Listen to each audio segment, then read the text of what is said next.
I didn't know it was him. Shouldn't. I just did you know. Yes. What was the real reason why Tony Stark did not hunt down Steve Rogers after Civil War? You don't deserve it. My father made that shield.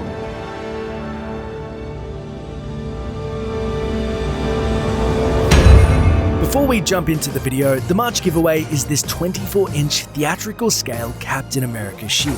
To enter is simple. 1. Like the video. 2. Subscribe and hit the bell notification. 3.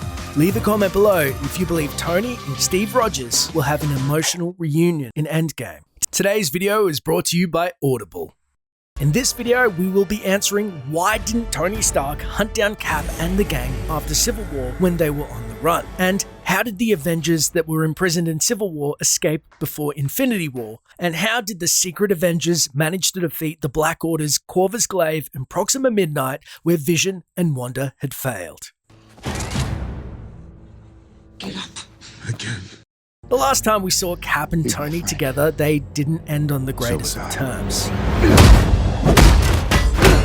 You can't beat him. With all of Tony's resources, did he not go after Cap and the gang, especially with how bad things ended? Well, the directors of Infinity War cleared this up by saying, Countermeasures ready.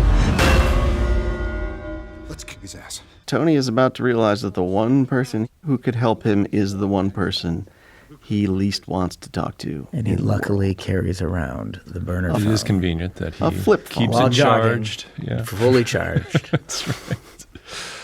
Well, to be fair, we did have another scene between Pepper and Tony that illustrated where the phone came from. That's right. But it was a reshoot scene that we then opted to revert back to the park scene with. So Also, to be fair, if Captain America had given any of us a burner phone to call him, I'm sure Yeah, we it's would not carry going it in my every sock jog. drawer. Yeah.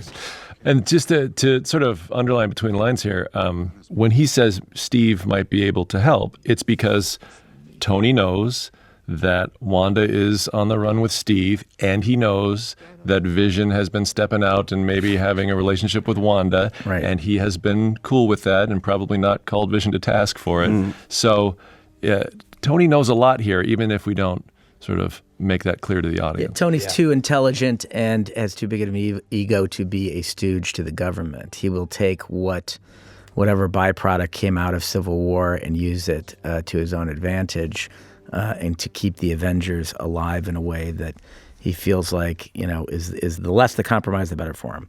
So I think, he has not been actively pursuing bringing Steve Rogers and Natasha and Sam and Wanda to justice. He has, in fact, been turning the other way. Yeah. but how did the rest of the gang escape in the first place from prison? The prison that we see them relegated to in the middle of the ocean at the end of Civil War. And who was responsible from liberating them from jail? Well, it turns out in the Civil War comic, we get a direct confirmation it was in fact Steve Rogers who was dropped off near the prison on an infiltration mission. He then overwhelmed the guards and freed everyone. We know the fate of Hawkeye and Ant-Man being on house arrest and sitting things out for Infinity War. Scotty? And of course, Natasha and Falcon joined Steve on the run. But why did Wanda get off free? Well, as we know, Wanda and Vision went to Scotland, where Tony was also aware of where they were. But then, there's the unanswered case of Vision and Rhodey. Last time we saw those two, Vision on Team Tony accidentally zapped Rhodey, yet when they meet for the first time in Infinity War, everything seems fine. Well, it turns out we know what went on behind the scenes for them too.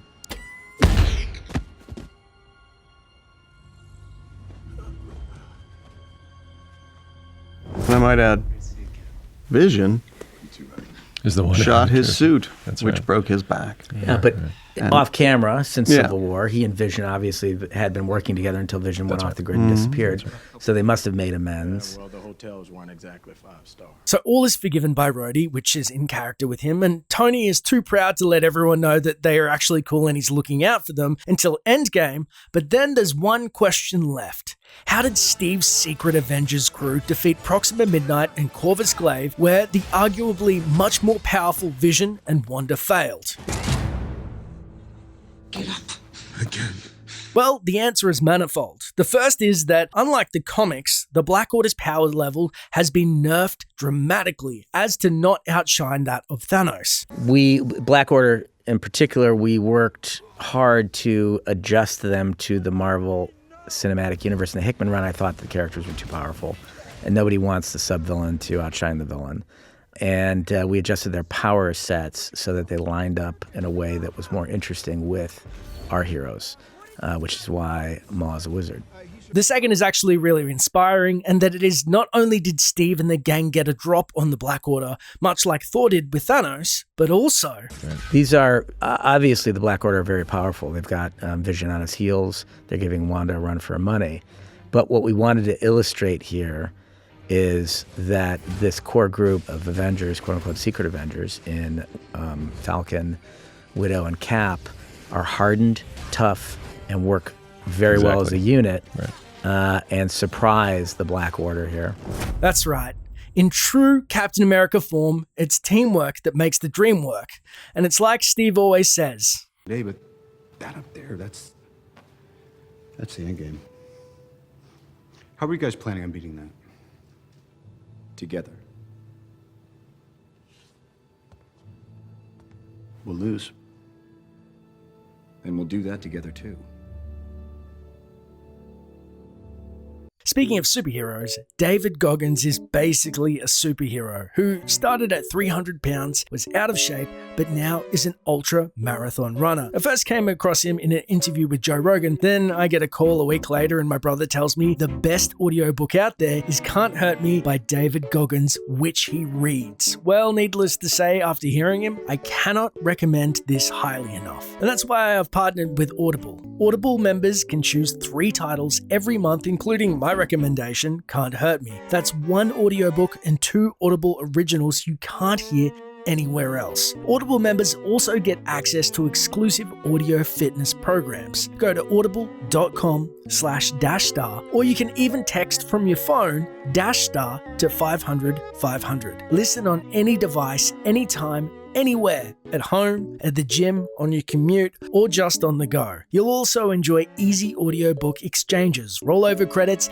and an audiobook library you can keep forever, even if you cancel. Again, that's audible.com/DASHSTAR, or text dashstar to 500 500.